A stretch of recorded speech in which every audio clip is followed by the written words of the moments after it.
Disney is doing some crazy changes, and I have some mixed feelings on this thing. I was watching the news last night, and they were talking about Dr. Seuss changing some stuff because Yeah. racial profiling, or I don't know, man. There's this saying that a lot of people keep talking about, like, oh, stay woke or be woke or wake up, or it's just like it's not a matter of being awake or like, don't forget your history. Don't forget of how you landed here. Don't forget about all the struggles and everything that happened. It's all part of history. And it's like, look at Next Level. If you guys don't know Next Level, what is your nationality? We know you live in Canada, but what is your nationality? It's funny. I get asked that all the time, and I say I'm Canadian. They're like, no, where are you really from? I was like, I'm born in Canada, but my parents are from the Caribbean. So there's a little island off the coast of Venezuela, and my family is from that island called Trinidad. So if anybody looks at Next Level and they're in Canada, they're like, what are you? You'd say I was Indian or something like that. Like growing up, I would have Indian people coming up to me and speaking a different language, and I'm like, bro, I don't know what you're saying. Can't help you. You're like, no entiendo el indiano. So, dude, it's exactly that. What I get is like, you freaking Mexican. I'm just like, and then I'll get offended. I ain't Mexican. Yeah, I ain't no Mexican. I'm if anything, if you want to classify me, I'm Central American. They're like, what are you? Well, I was born here. Thank you, Karen. Sit the flip down. But my family, Costa Rica and El Salvador. Well, that's close to Mexico. Whoa.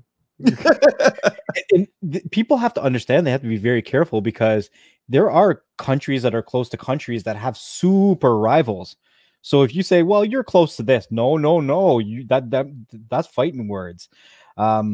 People also, you can't just assume where people are from. I'm going to tell you a real quick story. When I first started my YouTube channel, right? You know that it took us about a year to show our face, right? I would get people hitting me up on Facebook, and when they would see my picture, they would literally say, nah, you're not Next Level, because my voice does not sound brown. You're like, how are you going? How are you doing, cowboy? So to go into this whole thing about Disney, because I started off with the whole Disney thing. So check this out. Disney put a new warning on several cartoons. Dumbo, Lady and the Tramp, Peter Pan, like several things. There's this thing here. And you know what? This, I think, is the correct way of doing it. Because a lot of us grew up with this stuff, like a lot of us, they're like, dude, this is classic stuff. And I get people are trying to say like, yeah, but I want to protect my children from this stuff. It's like, dude, you saw the same thing and you're okay. Instead of blinding their eye with stuff, you need to teach them. Like, look, this is a learning moment. Yeah, definitely. So Disney posted this warning before certain films, which I haven't seen it yet, so I'm going to go take a look. This is what it says. This program includes negative depications and or mistreatment of people or culture. These stereotypes were wrong then and wrong now. Rather than removing this content, we want to acknowledge its harmful impact, learn from it, and spark a conversation to create a more inclusive future together. Disney is committed to creating stories with inspiration and aspirational themes that reflect the rich diversity of the human experience around the globe. To learn more about how stories have impacted society, visit www.disney.com/stories matter. Now, for anybody out there,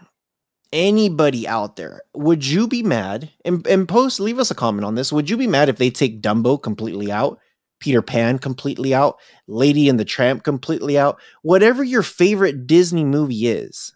And you know what? Let's just say you're not a Disney fan.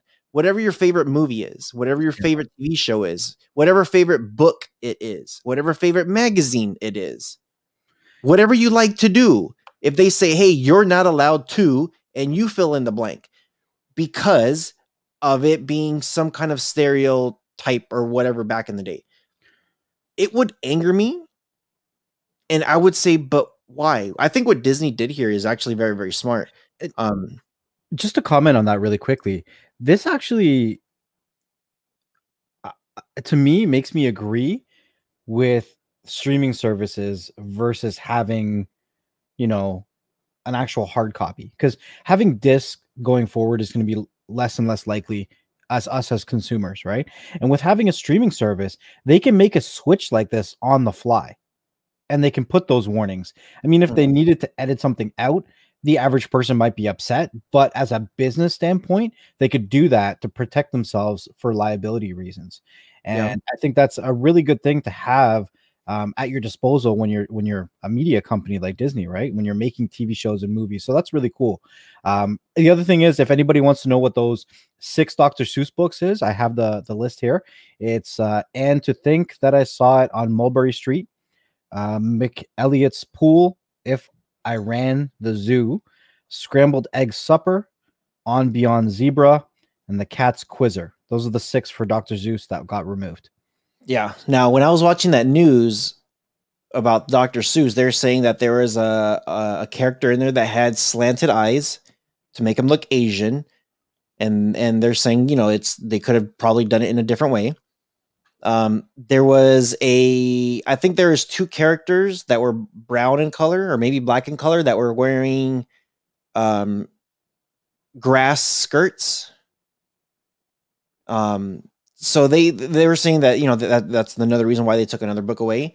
But the thing is, like, I don't like, okay, if they were to make a book and they're over here saying like, oh, they made a little brown dude and he had a freaking, I don't know, a freaking coconut on his privates and a banana leaf in the front and back or whatever. That's what culture was way back then. The only way to really talk about, hey, how was and I'm talking about the Latin culture. I ain't talking about no other culture but my own. And if they were to make a movie and they had these like blood dripping out of their mouths and they're just like going all crazy and trying to scare, it's like, dude, that's kind of culture. Like, what are they gonna do? Are they gonna cancel the okay? Does anybody know here what the haka is? Haka? Yeah. Food. No, not food. Is it? Am I pronouncing it? Or is it the? No, it's called the haka, right? Now I gotta. Maybe it means something different for you than it does for me, because to me it's a style of food. It's like the haka dance. Those are the guys that go. Oh, the Samoan one. Yeah, the Samoan, the Polynesians. They do the haka dance, and there is a deep rooted history on that. Are they going to say, hey, people are no longer allowed to make movies or dance moves or books or TV shows on a character that the conquistadors came down and they saw this crazy guy doing some crazy dance and some ugly faces? No, that's history. That's what those people did. You're telling me and I'm not talking about the African culture, but you're telling me in the Latin culture, there was never people with skirt, like grass skirts?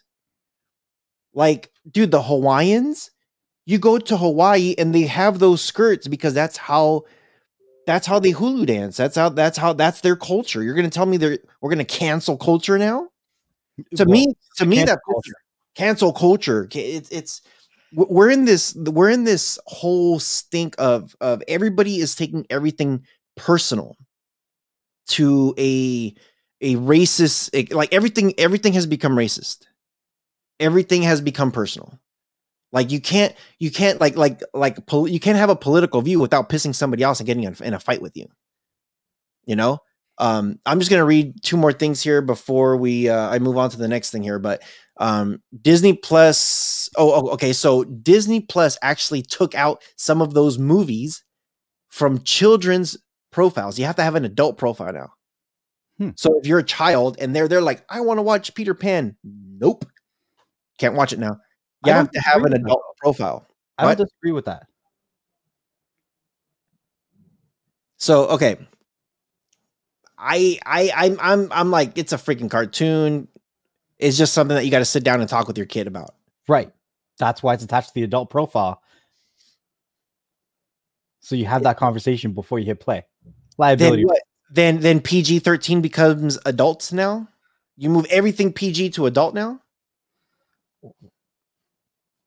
I'm just saying, for liability reasons, they had to put that disclaimer, and the only way to get around that was to actually attach it to an adult profile so they could have the appropriate conversations with their children. Okay, so this is a couple people here leaving comments. This is absolutely ridiculous. Thank God I have all these movies on DVD and VHS so that I can forever watch them and share them with my children. In the future, they are just movies. Everyone needs to stop thinking everything is racist or offensive because it's not. They are just cartoons. Now, at that last part, I disagree. Not just the cartoon, because I've seen cartoons that are very South Park, for example. Adult Swim, like. Yeah, there's some cartoons that's just like, wait a minute. Okay. I'm cool with everything she said except for that last part. And then somebody else, there's a different comment here that says, heck no, we grew up on these movies. This is crazy. My kids love watching this movie. With me, we love them all. And yeah, I agree. I think with them having like just some kind of, I don't know, just some kind of content like, hey, you need to talk to your kid about certain particular things. And you know what? When I saw these movies, I never like, okay, the conversation turns out to, some people will call this being naive or gullible even, but check this out. I grew up not thinking anything like, oh, this is racist. I just think about cool. Whatever is, they're just, you know, like Dumbo, they're talking about the crows. The crows are all black.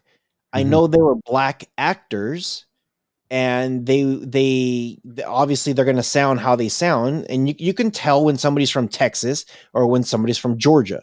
You can tell those accents. So when they were looking for a specific type of voices, this is what they did. You know, and you know what, like the Lion King was another one people were arguing about, and I'm just like, dude, this is all about Africa, like lions and all this stuff. It's about Africa. So why wouldn't they get black actors to do it? You know, why wouldn't they? And some of them, I think Justin, or what's his name, Jonathan Taylor Thomas, I think, was like Simba, like the cartoon from way back in the day. And they're just like, well, it should have been a black character. For whatever reason, they wanted that voice to be a certain type of sound. I didn't think about, is this white, black, Asian, brown, yellow, whatever. But how can you anymore? It's like I said, my voice doesn't sound like I'm colored. Yeah. It's like there's Morgan Freeman. They asked him about do you think the black community, or the colored, I think they said the colored community, not black, colored community is still struggling? And he said no. He's like, look at the 70s. That was struggle. He's like, you're having a conversation right now with a black man on TV, and I make tons of money. Some of the most richest people in the world are black. So the only way anybody is going to get past this is when we stop to talk. We stop talking about it. If we continue to say like, oh, that's racist, it's racist because you brought it up. It's not racist if you just leave it alone. He's like, now don't get me wrong. If they have two guys there and the whole thing is like, oh, look, it's always brown people. It's always gang members shooting at each other. It's always this or that. Like, if you start like nitpicking certain specific things, like white people do the same thing, but why are always brown people in the news? Why are always black people on the news? Why is always the colored people in the news? Because they pick and choose those things, which makes it a racial thing. But if we're not addressing it, if we're not talking about it because it's something that happens all the time, he's like, he mentions the Asian community. He's like, the Asian community, you see them and you see them doing the exact same thing with gangs and drugs and everything like any other race. But when we talk about Asians, the stereotype is they're super smart. But why? Why is it that my race is not in that same picture? We're smart too. So if you want to look it up, Morgan Freeman on when he talked about stuff like that, look it up. Morgan Freeman talks about racism. He goes very in depth with it, and I don't want to go full on racial, but quick point on the struggle, right? If you want to ask if this person, no, not this person, if you're going to ask if this race is struggling, if that race is struggling, my perspective, my personal perspective is we struggle the most with ourselves, not our race, not our religion, not our political viewpoint. If you want to ask who's holding us back, no matter what it is in our life, our biggest enemy is always ourselves. So don't take somebody else's external vices and multiply your own. Understand how you're holding yourself back and break down those walls, because once you break down your own walls, nobody else is going to hold you back. It doesn't matter what anybody else says. It doesn't matter what anybody else stereotypes you as, because you know who you are, you know where you're going, and you know what you deserve in this life. That's it. Yeah. Absolutely. Absolutely.